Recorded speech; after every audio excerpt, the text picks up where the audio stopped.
ṣetán láti lọ kúlẹ̀kúlẹ̀ n tó fa ọ̀rọ̀ yìí gangan torí wípé gẹ́gẹ́ bí èèyàn dúdú a kì í lọ wo nǹkan tí wọ́n ń pè ní root cause ìṣẹ̀lẹ̀ a kàn máa ń mú lérèfé ni.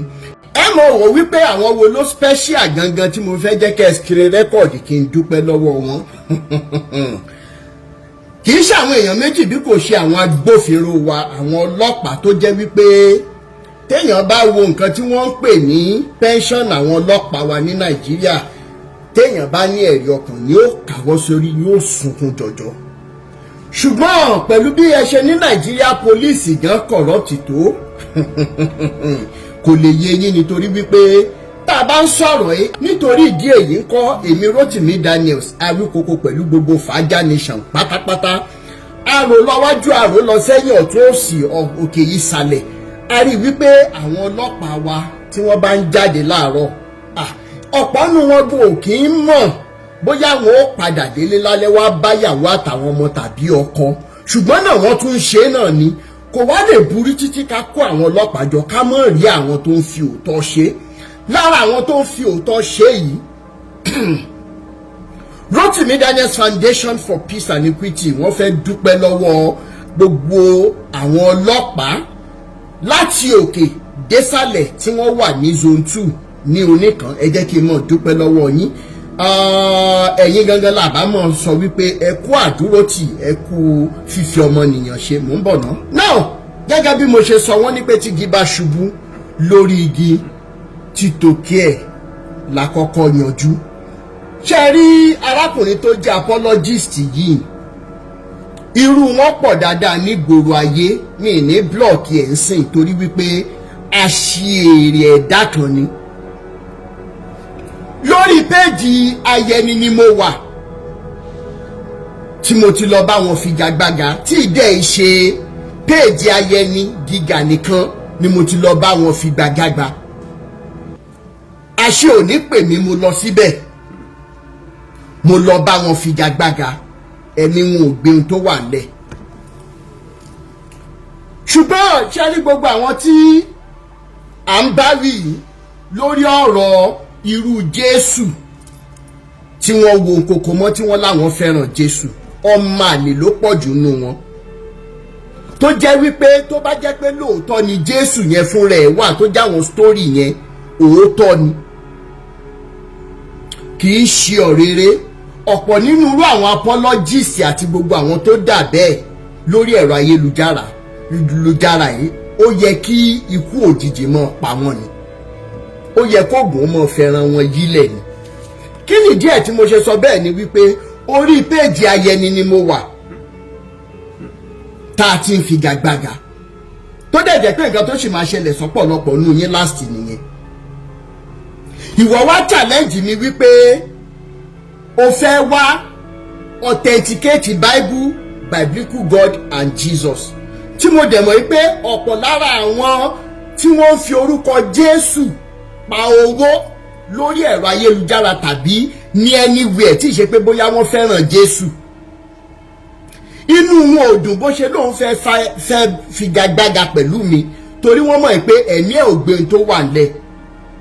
èmi náà lélẹ̀ torí wípé mo máa ń fẹ́ fúnyàn ní àǹfààní àti àyè láti ṣe kíni láti lè prove ara ẹ̀ pé jẹ́ ń wo ọpọlọ ẹ̀ ṣùgbọ́n torí àǹfààní tí mo máa ń fẹ́ fúnyàn kò jẹ́ kí n lọ wo kọ́mẹ̀ntì apologist tàbí àwọn post ẹ̀ ṣe lèmi náà kí fọ́nrán mọ́lẹ̀ tí mo gbé síta wípé tọ́ o afẹ́ figagbága kí dẹ̀ ló jẹ́ kí n sáré ṣe bẹ́ẹ̀ ni wípé nígbà tẹ́mi àti ẹ̀ ń sọ̀rọ̀ ó ní pé irú àwọn bíi bóyá Kọ́lá kan mi ìtì ẹ̀rántí orúkọ yẹn mọ́ tàbí Abel Damina làwọn jọ wà nínú ẹgbẹ́ òṣì inú ẹgbẹ́ orí burúkú tí wọ́n ń kó kiri ẹgbẹ́ aláyébàjẹ́ tí wọ́n ń kó kiri ẹgbẹ́ ìjanilólè ká mọ̀ lo Bíbélì tí wọ́n ń kó kiri. now ibi tí mo mọ̀ pé àṣìṣe ti wà ni wípé mo rí kọ́mẹ́ǹtì olórí burúkú apologist yìí ẹ̀rọ Ọlọ́run bá mi wípé olórí burúkú tó fẹ́ wá defend the Bible ẹ wo òyìnbó tó fi ń ṣe comment lórí ẹ̀rọ ayélujára ẹni tó yẹ kó lọ sílé ìwé kó bẹ̀rẹ̀ láti GS 101 kó tiẹ̀ lè construct one simple sentence lóyìnbó kò lè ṣe rárá. Ibẹ̀ ni mo mọ̀ pé mo ti ṣàṣìṣe. Okay, àṣìṣe yẹn ti wá wáyé, mo ti polówó fáwọn èèyàn pé àwọn èèyàn jàǹkànjàǹkàn ń bọ̀ wá polówó bíbélì fún wa. And this is a very big problem in our society today. Dropout wà nù wọn, àwọn tó rí wọn ò gbéwèé wà nù wọn, àwọn tó jẹ́ wípé wọn ò fẹ́ ṣiṣẹ́ wọ́n pọ̀ nínú wọn. Ṣùgbọ́n orúkọ Jésù yìí ó ti di sure banker fún wọn láti máa fi pa owó. Wọn ò wá fi pa owó nìkan, wọ́n fi ń bayé aláyé jẹ́. Now finally kí ló ṣẹlẹ̀ ni wípé ó ní orí péjì àwọn tẹ́ ẹ̀ bá ti lè wá sórí péjì mi kí n gbé yín wọlé bí mo ṣe máa ń wá sórí péjì yín tẹ́ ẹ máa ń gbé mi wọlé. Kò sọ̀rọ̀ lórí ẹ̀, ó dẹ̀ lóun ti gbà, òun ti gbọ́. Finally ẹ mọ̀ ohun tó ṣẹlẹ̀ níjọ́ tí ọ̀rọ̀ ìdíje máa dé táwọn olórí burúkú tó yẹ kí wọ́n wá polówó Jésù wọ́n wá gbé wéèrè kan jáde tó dàbí ti bàbá wọn, bàbá ńlá kú bàbá wọn. Ṣẹ́rí mo tún sọ lẹ́ẹ̀kan sí i, ẹ̀yin kan máa ní wípé Rótìmí mọ́ ṣe pé mọ́ Rótìmí kiri, kò sí bá a ṣe ní mọ́ ṣe pé fúnra àwọn apologist yìí wípé gbogbo nǹkan tó ń jẹ́ ìdùnnú láyé wọn kó máa parẹ́. Torí wípé on a normal circumstance, if these stories about Jesus were to be true, how useless and heartless can you pastors be in Nigeria that the only thing that makes the most meaning to you guys will be the money you want to get from the name of Jesus? Nígbà táwa ń ṣe ọ̀rọ̀ Jésù tá a gba Jésù yẹn, ibo lẹ́yìn wà? Mo béèrè ni, níbo lẹ wà? Nígbà táwa ń sunkún gba Jésù tá a náà lọ síbi àgbélébù, níbo ni irú ìwà apologist yìí wà? Ẹ̀yin olórí burúkú, Jésù tẹ́ fẹ́ wá polówó several times ní Bible record ẹ̀ wípé ó máa ń wọ àárín àwọn Farisí àti Sadusí lọ ni, kò ní kí wọ́n wá bá òun. Jésù fúnra ẹ̀ ló gbéra ló lọ sílé òtòṣì ẹlẹ́ṣẹ̀ ló lọ bá jẹ ló lọ bá mu. Irú yín lẹ wá fẹ́ wá preach Jésù, ẹ̀yin olòṣì olè aláyébàjẹ́ yìí. Ìkòkò ọbẹ̀ yín ti fọ́, kò sán lásán, ó ti fọ́. Kí ni mo sọ? Ìkòkò ọbẹ̀ yín ti fọ́, ó dẹ̀ máa fọ́ délẹ̀ ni tẹ́ máa lọ wáṣẹ́ ṣe. That story will not fly again about pé wọ́n anoint yín ẹ fẹ́ ṣiṣẹ́, ẹ̀yin olòṣì aláyébàjẹ́. Ayé yín ò wùnyàn rárá. Náà lórí péjì Ayẹni Gíga, tẹ́ bá ń wá àgbàlagbà tó dàgbà tí ò ponú tó jẹ́ ìkà tó jẹ́ onírọ́, number one tẹ́ máa mú ni Ayẹni Gíga yìí.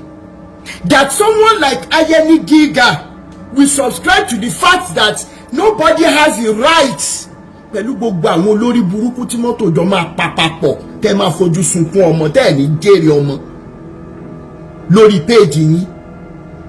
Ẹ sọ wípé Olu Alo doesn't have the right to answer to anybody. Why did he do everything he did to become a public figure? If I were a public figure tomorrow, the populace has the right to ask me whatever question that they need to ask me, because I am representing, I stand for some people. Ṣé mo wá ríru ẹ̀yin Ayẹni Gíga olórí burúkú ìbáwí pẹ̀lú àwọn apologist olórí burúkú àṣírí tí ìbá ṣe ẹgbẹ́ CAC, tí ìbá ṣe ìgbékalẹ̀ CAC, ṣé bí CAC ṣe wà in the last 40 years ago, 50 years ago lélẹ̀.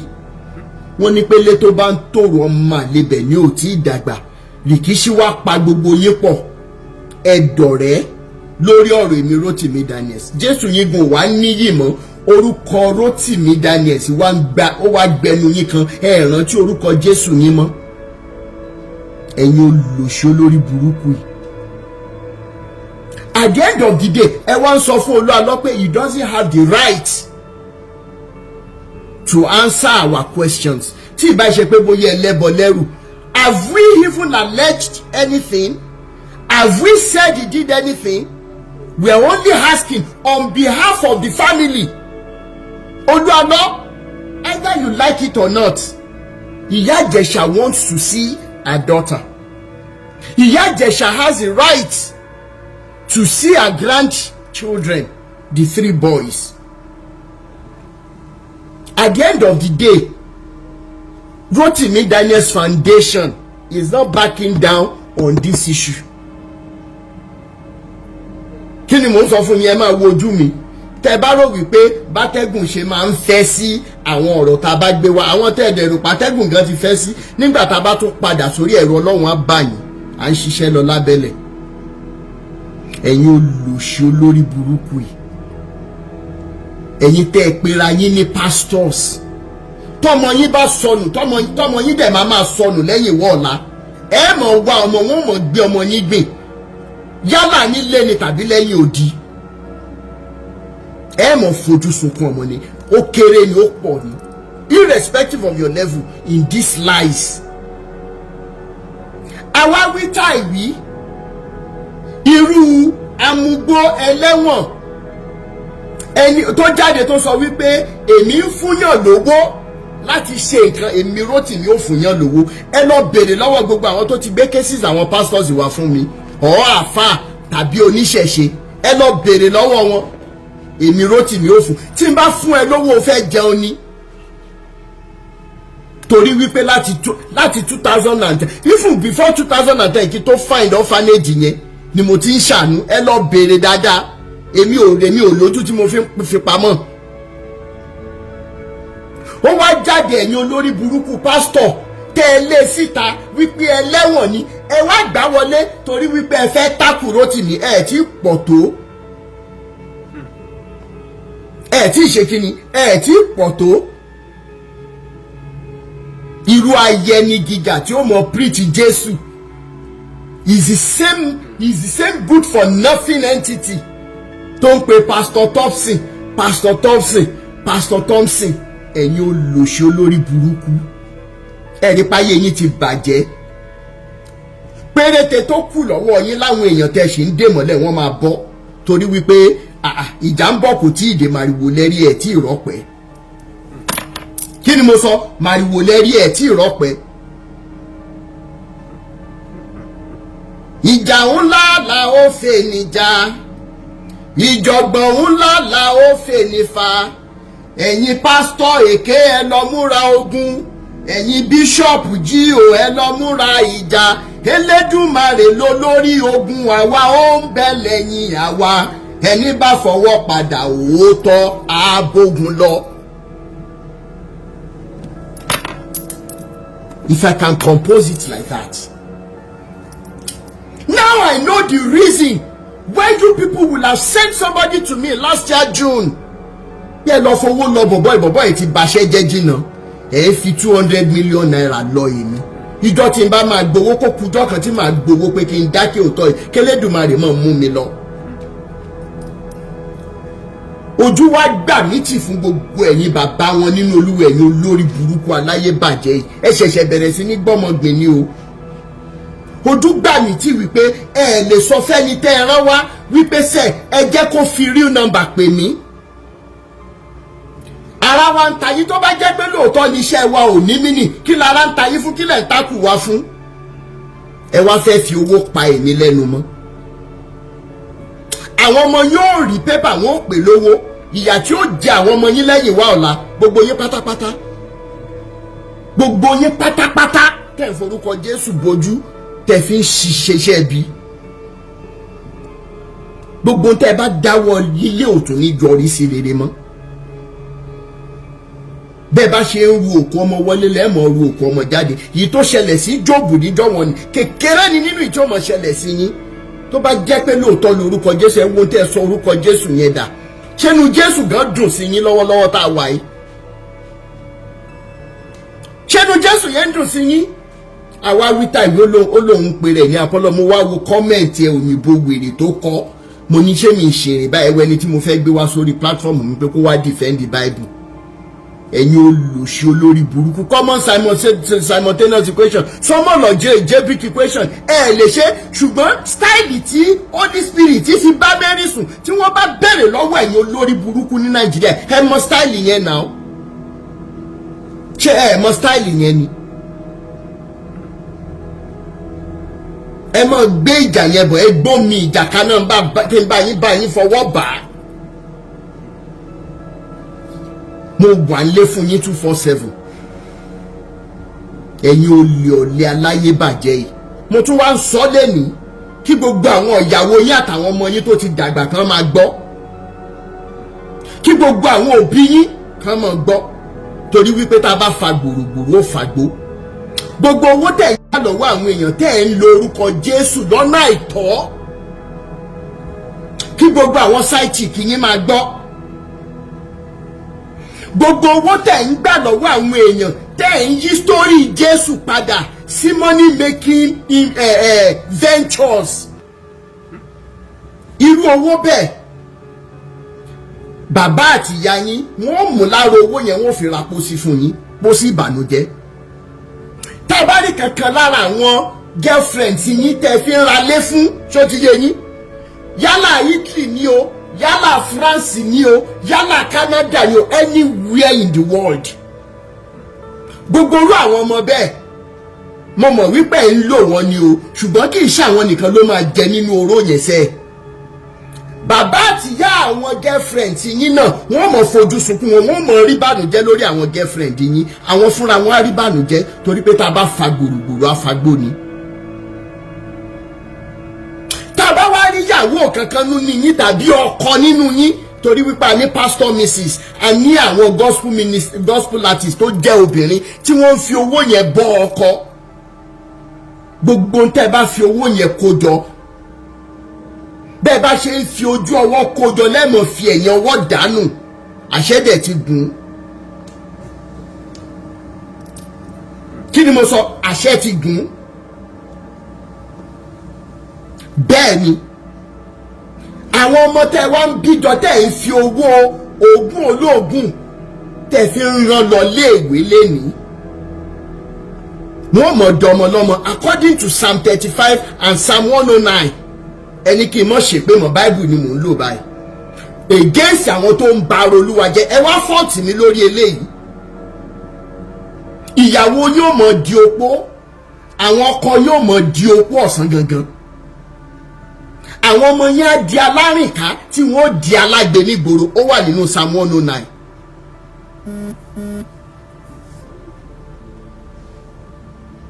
at the end of the day Jesus could go anywhere. Bible says that wọ́n ń bá wọn jẹ wọ́n ń bá wọn mu láàárọ̀ lọ́sàn-án lálẹ́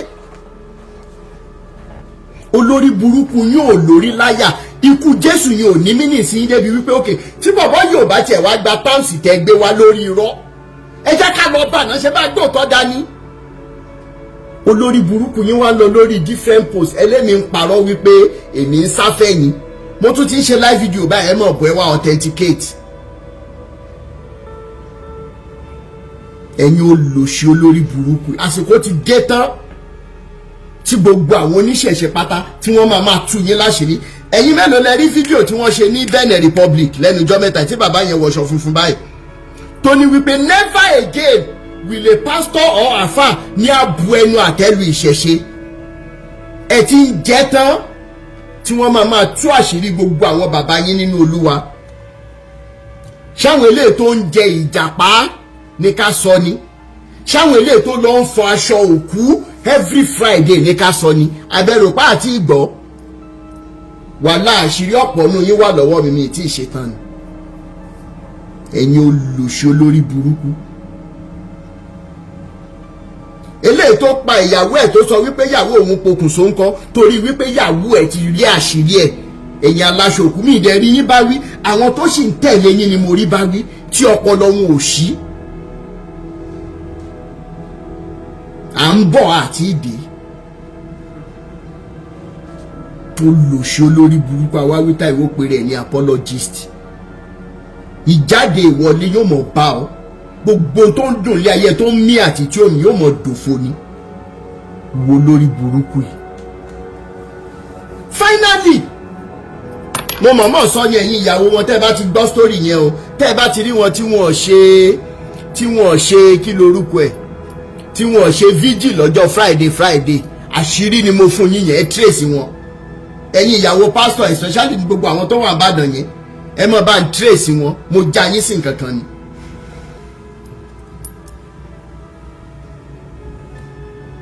Ẹ̀yin olùṣe olórí burúkú yìí, ẹ lò ọdún 5 ní school, ẹ lè defend the certifications yín, ṣùgbọ́n Bible yìí toró mówó dání. You can tell us the things that your forefathers did not know. Ẹ̀yin olùṣe aláyébàjẹ́. Ẹ jẹ́ ká sáré gbé nǹkan yẹ̀ wò ká tó dá sétò. Ìbéèrè kan ni mo kọ́kọ́ fẹ́ béèrè náà. Ìbéèrè kan ni mo fẹ́ béèrè. Wọ́n ní ọmọ tí ẹ̀yà bá bí ẹ̀yà níjọ. Do Nigerian pastors truly love the Jesus that they profess? Do they truly love that Jesus that left all his glory in the heavens? When the Bible says that the biblical God was looking for a man to stand in gap, they talked about the scrolls in the book of Revelation. A sì ń wá ẹnìkan tí yóò ṣe èdìdì yìí. Ó ṣì kìíní, ìkejì, ìkẹta títí dórí ìkeje a ṣí èdìdì ni. Ẹni tí ó wá jẹ́ ọmọ Ọlọ́run yìí, because fún ẹ̀yin tí ẹ máa ń buy into their apologies or pleadings or lies, I want to open your brains today. Tó bá yẹ pé lóòótọ́ lẹ́yìn náà fẹ́ Jésù. He could have chosen to continue in his glory in heavens, but in the long run, biblical God says, oh, you know what? Maybe I made a mistake by asking people to slaughter ram, to slaughter cattle and everything for remission of sins. Ẹ̀jẹ̀ yín ò tí kì tó. A fẹ́ rán ẹnìkan lọ. And Jesus, the son of the biblical God, said, you know what? Father, let me go. Now, as I'm beginning these narratives, imagine that your own son were in the shoes of Jesus. Ẹ̀yin abiyamọ tẹ́ wà nulẹ̀. Tẹ́ máa lọ sórí péjì rẹ̀, ó nìkan tó ń jẹ́ kíní kan global. Obìnrin lòun náà máa ń sọ̀rọ̀ fa. Ìjọ tó ń tiri tí mo sọ kíní kan náà ìgésì Jésù lòun ò ti follow mi mọ́. Wèrè tí mo ń sọ ẹ̀ bàbá àtìyá ẹ̀ tó ń follow. Kí ló dà fún bàbá àtìyá ẹ̀? Òun ò follow Rótìmí Daniel sí mọ́. Kí ló dà fún bàbá àtìyá yín tẹ́ ń follow? A tó bọ̀ sí wípé Rótìmí Daniels is not doing anything for followers. He's not doing it for fame.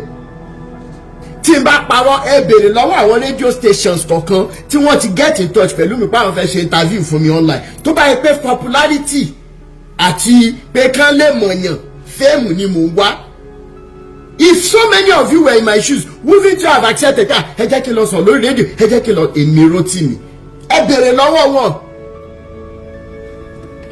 A tó bọ̀ sí pé ńgbà tán gbowó wá, ẹ̀yin olòṣì olórí burúkú aláyébáyé, ńgbà tán gbowó wá. Gbogbo èyí tó ti ṣe fáwọn bàbá ẹ̀ wọ́n ti try. Èyí tó ṣe gan ò lè parẹ́ anywhere in the world. Àgbàlagbà yẹn sọ̀rọ̀ dáadáa bí ẹni tó fẹ́ make peace láàrin èmi pẹ̀lú àwọn tá a jọ ń ṣiṣẹ́ yìí pẹ̀lú àwọn pastors yìí. So meaning that to say they wanted to give me 200,000 naira even at that time, oníye tó máa jẹ́ dollars now. Wọ́n bá dẹ̀ ti san parí nìyẹn, ẹ̀ ní gbúròó mi mọ́. Àwọn wo ló bẹ̀rẹ̀ lánàá, àwọn wo ló ti kọ́kọ́ bẹ̀rẹ̀ lánàá, èló náà fún wọn. Because your pastors think that the free money they get is the answer to everything. Àwọn òtòṣì láyé àtọ̀run ni wọ́n. So gbogbo ẹ̀yin abiyamọ tẹ́ bá wà lórí àwọn pages yẹn tí wọ́n ti ń sọ̀rọ̀ sí mi, ẹ̀yin fúnra yín irú Jésù wo lẹ́ ń defend? Ṣé kìí ṣe Jésù tó jẹ́ kí wọ́n máa gba owó olówó kán lè máa fún ẹ̀yin náà torí pé wọ́n ń bá yín sùn? Ojú ẹ̀sìn yín ti ṣú, ó dẹ̀ máa rọ̀ láìpẹ́. Èmi ni mo sọ bẹ́ẹ̀ fún yín. What am I saying today? That Jesus came down in his glory. He left everything, he came down in flesh. We want to follow your narratives now. Finally, he was giving birth to, Herod wanted to buy him. He did this, he did ẹgbẹ́ lọ sí bíbá nítorí ẹ̀ náà láṣẹ mọ̀ pé lára Nazareti ẹ tún gbé padà wá. Gbogbo story yẹn, I don't want to digress. But do you know what happened? Nígbà tí àsìkò tó, ẹ worú humiliation tí wọ́n fún Jésù yìí. I think the closest of it all will be the passions of the Christ. Tí ìbá ṣe pé bóyá ilé òṣìnà ti bí most of you pastors tẹ́ ẹ̀ lóòótọ́ nínú, tẹ́ ẹ̀ lóòótọ́ lọ́kàn, ẹ̀ ní ẹ̀rí ọkàn. How many of you lẹ rántí passions of Christ? Ọdún tá kọ́kọ́ wò ọjọ́ náà lọ́hùn. Ẹkún ni ràì. Ẹkún ni ràì. Ṣébi tí wọ́n ti ń ná pẹ̀lú àwọn kòbókò tó ní irin nínú báyìí, lẹ́nu báyìí, tí wọ́n lù tó ń fa ẹran ara ẹ̀, wọ́n fi lu tébù yẹn. Ẹjọ́ torí Ọlọ́run, ẹjọ́ torí ìtọ́jú eléwé from NHT. Ẹ jẹ́ kí n parí narrative mi. Ẹjọ́ torí Ọlọ́run. If you know I'm operating in error, you have your page, you have your profile. Ẹ lọ ṣe. If you don't understand what I'm doing, please maybe you should keep quiet first. Ẹjọ́ torí Ọlọ́run.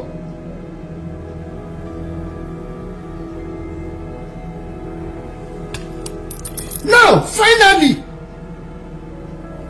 wọ́n wá lù tó bẹ́ẹ̀ yẹn. Under the assumption now that the Jesus story is true. Under the assumption that biblical stories are true, I always use that phrase. Fẹ́yìn tí nǹkan tí mò ń ṣe ò bá yé.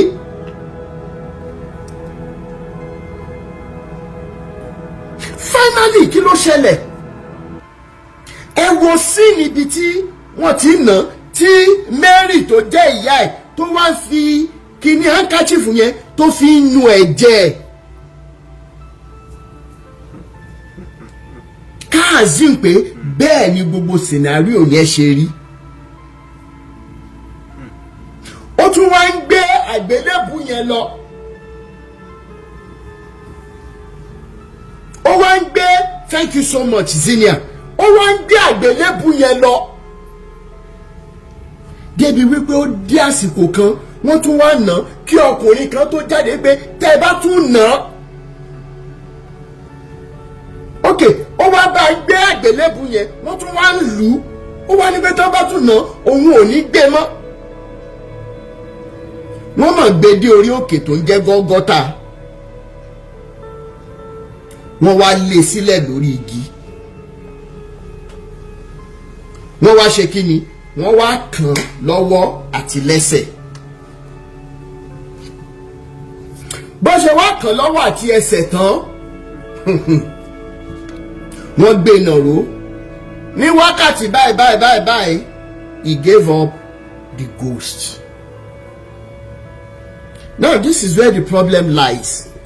Tó bá jẹ́ wípé gbogbo ẹ̀yin pastors in Nigeria, number one, tó bá yẹ pé lóòótọ́ ni àwọn stories yìí, tó jẹ́ pé olùgbàlà aráyé ó kú ní ọ̀nà tá a sọ yìí, gbogbo ẹ̀yin bàbá Adébóyè Oyèdépò kún gbogbo ẹ̀yin tẹ́ ẹ bí àwọn aṣèrè jọ nínú ẹ̀mí torí ọrọ̀ ayé.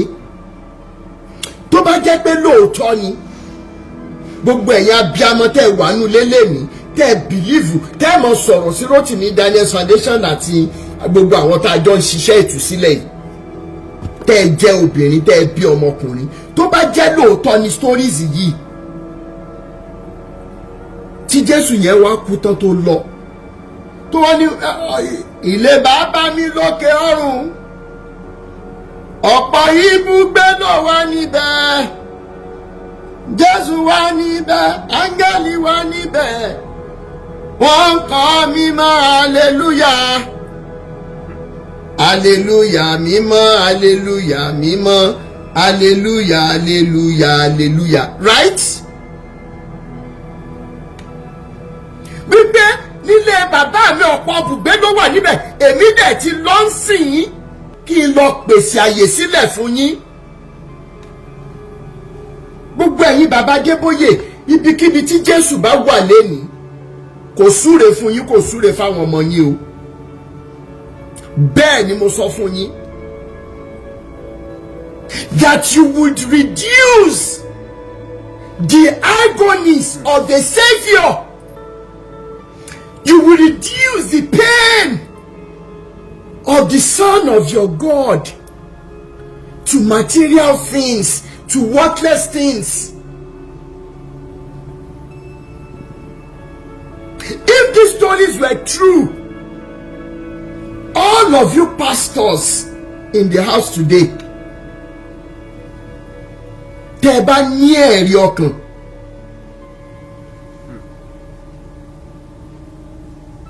where are we going to begin to preach to you to change your ways?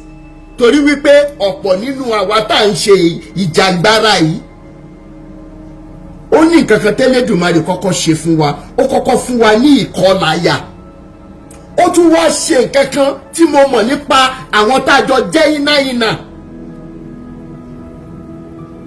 Ẹlẹ́dùmarè yẹn wá ṣe níṣe wípé kí nǹkan kan láyé yìí kó má ní mímì sí wa mọ́. If I pie, if I perish, I perish. But the name of that true God must be lifted. Tẹ́mi náà bá ti gba owó bí àwọn ẹni ìṣáájú tó sọ pé ìtúsílẹ̀ a nílò ìtúsílẹ̀ kúrò lọ́wọ́ òkú ẹrú tó fi kó wa ní bírèènì yìí nígbà tán gbowó dọ́dọ̀ wọn. Tẹ́mi náà bá jẹ́bẹ̀ last year náà ti ní gbóhùn mi mọ̀ màkàndọ̀gbọ́n fade away ni. But I am called apart for this wonderful deliverance and liberation. Ẹ̀yin fúnra yín dẹ̀ mọ̀ báṣìírí yín ti tú. Tó bá jẹ́ lóòótọ́ na I'm asking you all of you lórí page Ayeni Gíga lórí page anybody tó pèrè ẹ̀yin pastor all over Nigeria. How could you be so heartless and shameless that the only thing you could be getting from the death of that Jesus will be material things? Ọ̀rọ̀ ayé lásán. Táwọn Mùsùlùmí lọ in the 80s, in the early 90s, ẹ̀yin mélòó lẹ mọ̀ orin Mùsùlùmí tó popular jù ń gbà yẹn? Mímọ́ rẹ̀ ọba ògo ògo, mímọ́ rẹ̀ ọba ògo. Gbogbo ẹ̀yin Mùsùlùmí lẹ́ni tẹ́ ń bá òṣì kiri bí ẹran aṣẹ́wó ẹ lọ bèrè tán bí Mùsùlùmí bí ẹ̀sìn Islam ṣe wà ń gbà yẹn. Torí wípé in tí Awíkoko àti Fàjà movement ń jà fún ni wípé òótọ́ àti ìfẹ́ ó gbúdọ̀ gbòòrò padà láàrin wa pẹ̀lú àlàáfíà.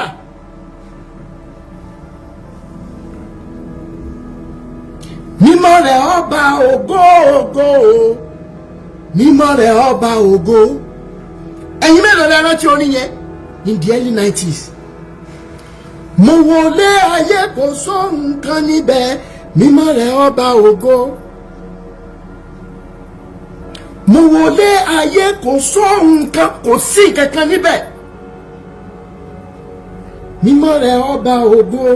Yàrá mọ́ bí ẹ wọlé ayé yẹn tí àìsàn máa gbé ẹlòmíì dé báyìí bóyá kidney méjèèjì ló máa dáwọ́lẹ̀ lẹ́ẹ̀kan náà. Kábíyèsí títóbi rẹ̀. Wọ́n máa wá owó títí. Àwọn tó bá tún wá lówó yẹn wọ́n ní kò sí kidney lẹ̀, ilé ayé yẹn lẹ́múlẹ̀ ń bayé aláyé jẹ́.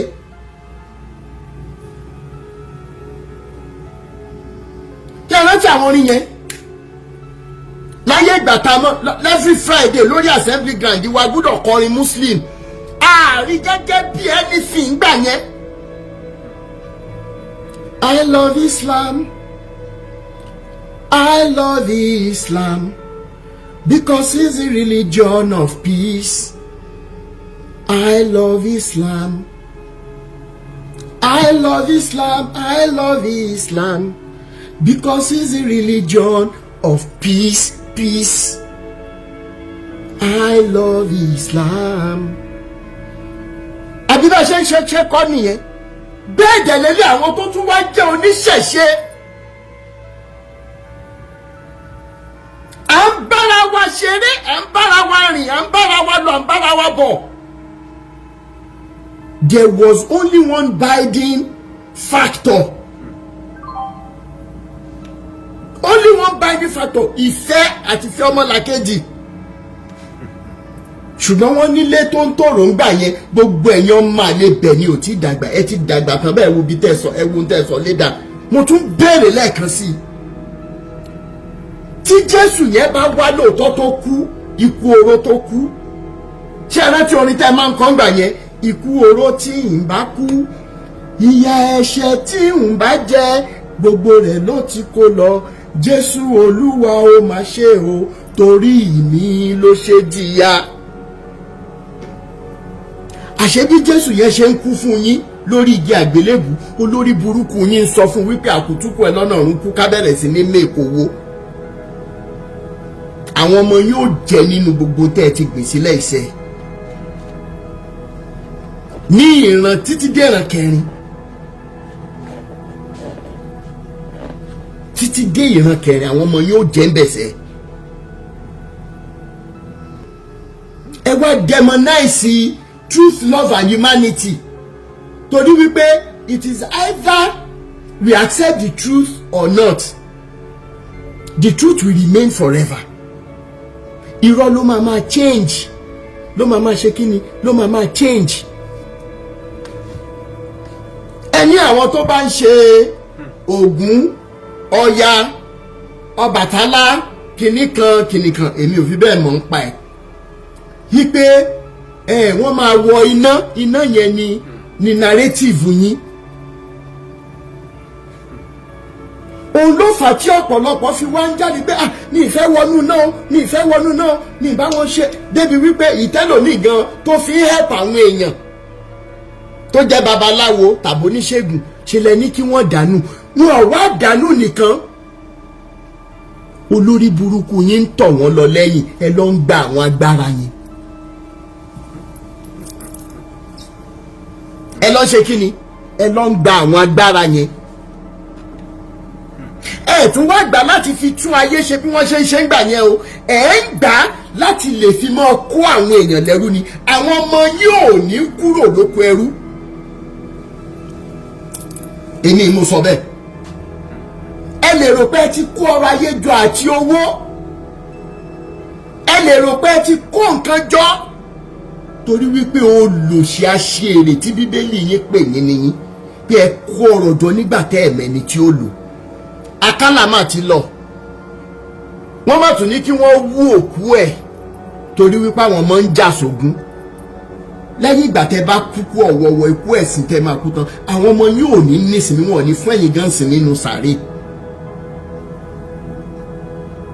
And when we saw all of these things, some of us have started studying this book. We cannot even begin to discuss the discrepancies, the antagonisms in there. It is not a discussion for today. But finally, under the assumption that these biblical stories are true, enjoy and understand the Timon Sheleni. Under the assumption that this book is true and Jesus came to pay for the sins of you and your parents, whatever? Is it the same Jesus that these pastors are fighting for? I want to ask again. Is it the same Jesus that these pastors in Nigeria, starting from Baba Adeboye, is it the same Jesus who gives them these levels of confusions? That December 31st, he will tell Baba Adeboye one thing. He will go to Oyedepo and tell him different thing. He will go and tell Kumuyi in Bayii ló máa sọ. Oyedepo Olukoya nǹkan báyìí ni wọ́n máa sọ. Gbogbo ẹ̀yin tí CAC nǹkan báyìí la máa ṣe. One Jesus, so many confusions.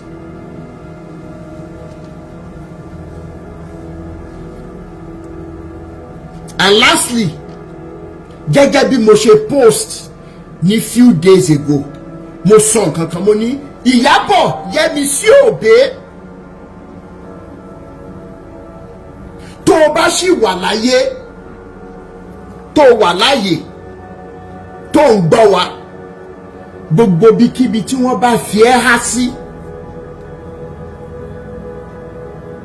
mo tún sọ lẹ́ẹ̀kan sí, gbogbo bíkíbi tó bá wà, RDF will never accept a dime to keep quiet on your case until when we know you are safe and sound in health. I will say that again. Ìyábọ̀ Yẹ́misí Òbé, ire Olúwa ni o, ìfẹ́ Olúwa ni àti kí lorúkọ ọmọ kẹta, Rotimi Daniels Foundation, FIDA movement will never accept even billions of dollars to keep quiet on your case. Ṣé mo pé mo gbé fídíò kan jáde lẹ́jọ́ mẹ́ta tí mo ní tí mo lo orin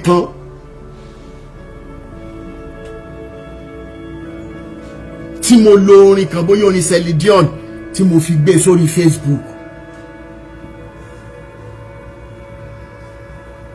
That's the if that's what it takes, right? If bending, if losing anything that belongs to this planet Earth is what it will take to locate you, to give your family rest of mind, to make sure that Iya Jesha becomes a beacon of hope again through a smile. Olu Alo, gbogbo bíkíbi tó bá wù máa nìṣó, both home and abroad. It is the reason why I am beating my chest that Nigerian system will not fail us on this issue. Ìjọba Tinubu ò ní disappoint wa ṣe, torí pé àwọn ọmọ tí wọ́n náà wọ́n ní fẹ́ jẹ́ kó sọnù. Àwọn ọlọ́pàá ò ní gbàbọ̀dè fún wa ṣe, torí wípé ọmọ wọn ò ní sọnù. Nígbà tí wọ́n bá dàgbà jògbó tán, wọn ò ní jí ọmọ ọlọ́pàá Nàìjíríà gbé.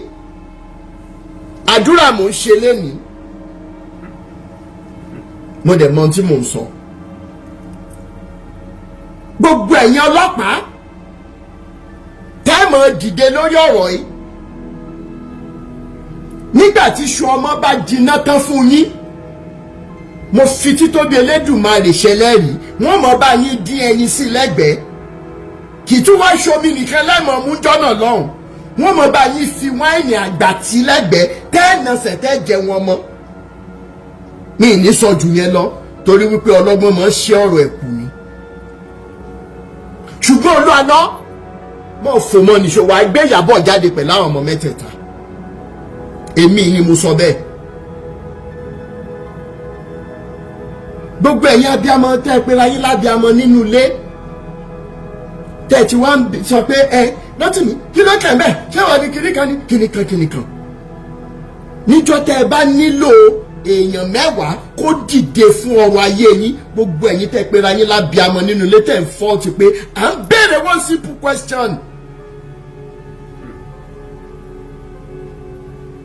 Èèyàn kan báyìí kò ní dìde fọ́mọ yín.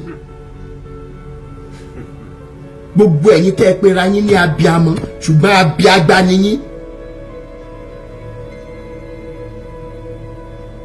Inú mi dùn pé ẹ kàn sọ ẹ parọ́ wípé Rótìmí fún àwọn èèyàn lówó pé kí wọ́n sọ nǹkan kan. Ibi tó jù ti gbà mí tì fún yín ni mo ti mọ̀ pé ọpọlọ yín ti lọ. How about bloggers àtàwọn tó fẹ́ fagídí popular tí wọ́n fẹ́ máa forí gbárí àtàwọn interviewers òṣì tẹ́ bá rò wípé ọ̀rọ̀ tá ń fà lọ ẹ máa bàjẹ́ bí ọ̀rọ̀ Mohbad irọ́ lẹ fi pa ẹ gbàgbé bó ṣe happen.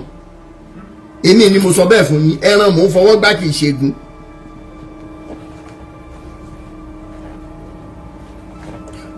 I'm telling you the truth. Gbogbo yín pátápátá ẹ wà níṣẹ́ mímọ́ láàárọ̀ lọ́sàn-án lálẹ́. Yet it is because of the money that you are doing everything you are doing. Àwọn bloggers ìtàn tún lórí láyà tán wá ń bá mi nínú inbox nǹkan wípé ẹni ní pé kò máa lo fídíò mi. Ṣé ẹ mọ̀ pé ok ẹ̀yin bloggers rò wípé mi lè ṣe copyright license but èló ni mo fẹ́ máa rí bẹ́ẹ̀ as against the true liberation of our people. Ẹ ń bára yín jà.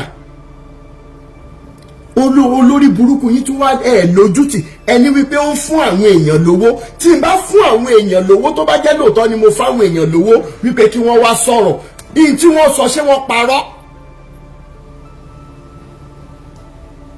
What if tẹ́ bá wá gbọ́ lọ́la wípé gbogbo tí mò ń ṣe yìí pé mò ń ṣe torí owó ní kọ́?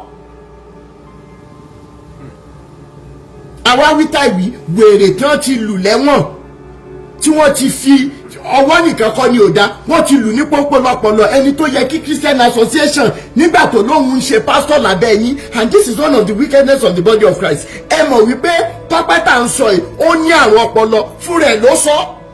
Ó lóhun ń preach Jésù ńjọ́ kan ní títì póhun dẹ̀ bọ́ra sí òun ọmọlúàbí. Kí ni church ṣe fún un? Kí ni church ṣe fún un? Did you conduct deliverance for him? Did you give him the necessary medical attention? Ẹlẹ́wọ̀ṣọ sí lọ́rùn ẹni pé kó máa lọlé. Body of Christ. At the end of the day, irú èèyàn yẹn wá jáde wípé torí wípé èmi fẹ́ ràn oníṣẹ́ ni mo ṣe ń fòun lówó. Ẹ jẹ́ kí gbogbo àwọn tó láti how many years ago till date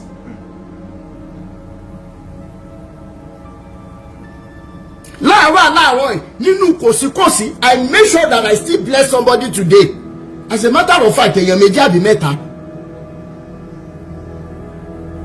kí ló ní yẹn wá jáde lọ́la pé torí mo fẹ́ fún ní mẹ́sẹ̀gì kan mo fẹ́ ràn oúnjẹ kan ni mo ṣe ń fún lówó. Ẹ jẹ́ káwọn tí Ọlọ́run ti lò mí fún ẹ jẹ́ kí wọ́n jáde lórí ẹ̀rọ ayélujára. Body of Christ is the most deadly, the filthiest, the bloodiest body in the whole world.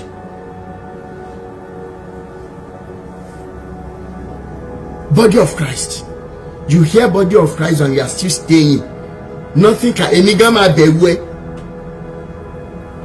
Èmi fúnra mi máa bẹ̀rù ẹ. Èmi fúnra mi máa bẹ̀rù ẹ.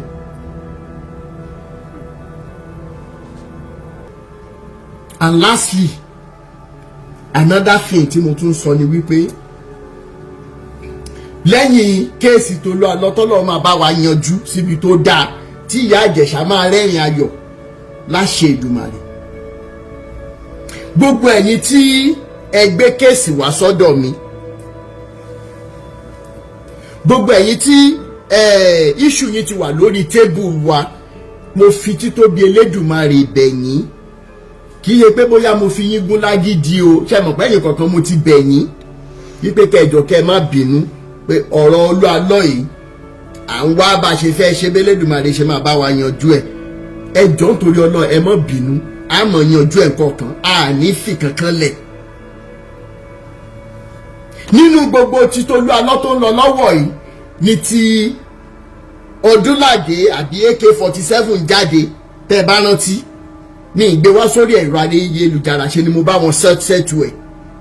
Olórí burúkú ẹ̀yin aṣèrè tẹ́ ń wá bàjẹ́ wa sọ nǹkan kan lórí ẹ̀ pé Rótìmí paná wà láì until ìgbà tí bàbá AK-47 ò fẹ́ ṣe ẹ̀tọ́. Mo ń ṣe live video lọ́wọ́ ni messages yẹn wọ ní gbókè tí wọ́n bá ṣẹ̀tẹ̀ jẹ́ ká gbé sórí ẹ̀rọ ayélujára torí mo ti bẹ̀ wọ́n tó. Let us in pé bàbá AK-47 send owó yẹn a day before ṣe máa gbọ́ lórí ẹ̀rọ ayélujára. No, that is me for you. I'm not looking for cheap popularity. I am only looking for peace and true liberation of our people from the claws of you wolves. Now, mo wá ń gbọ́ lẹ́yìn ìgbà tí mo ṣe fídíò pé ẹ̀yin bloggers tẹ́ gbé story wípé bàbá AK-47 gbowó lọ́wọ́ èèyàn wọn lọ jẹ́ sọ̀rọ̀ ìkéyàn eléyìí tí mo fẹ́ ṣe náà pé torí pé wọ́n wùwọ́ ọmọlúàbí lóòótọ́ tí wọn ò bá sanjọ́ yẹn wọ́n máa san ọ́ èmi ni mo sọ bẹ́ẹ̀ torí wípé ìwé ti wà lọ́wọ́ wa tí wọ́n kọ pé àwọn máa san owó yẹn fẹ́ nìyẹn. Mẹ́sẹ̀gì ní fún AK-47 lẹ́ni ní wípé tí ò bá san owó yẹn gbà yẹn á san, tí ò bá san lẹ́rọ̀ ìbá san lélẹ̀.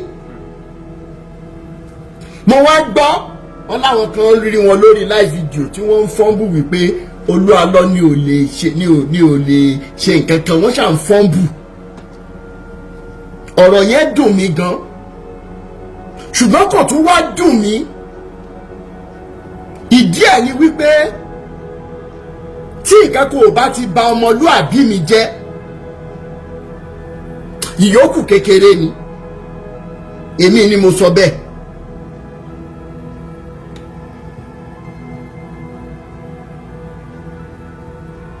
Èmi ni mo sọ bẹ́ẹ̀. So for Nigerians tí n bá gbé ọ̀rọ̀ pásítọ̀ kan wá tó wá dọ̀la tí mo rí other antagonizing evidences, which means I should come out as a truthful person to say ọ̀rọ̀ báyìí o nǹkan báyìí ló ṣẹlẹ̀, ìwé ni báyìí ni ṣé mo pé ọmọ Nàìjíríà sì máa sọ fún mi pé Ọlọ́run ẹni yẹn ló ń fìyà jẹ mí ló tún jẹ́ kí n wá sòótọ́ tí mo sọ ṣá lẹ́yìn olùṣírà dáradára.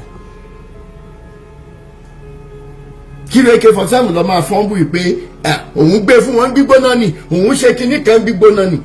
AK-47 gbé nǹkan fẹ́mi gbígbóná.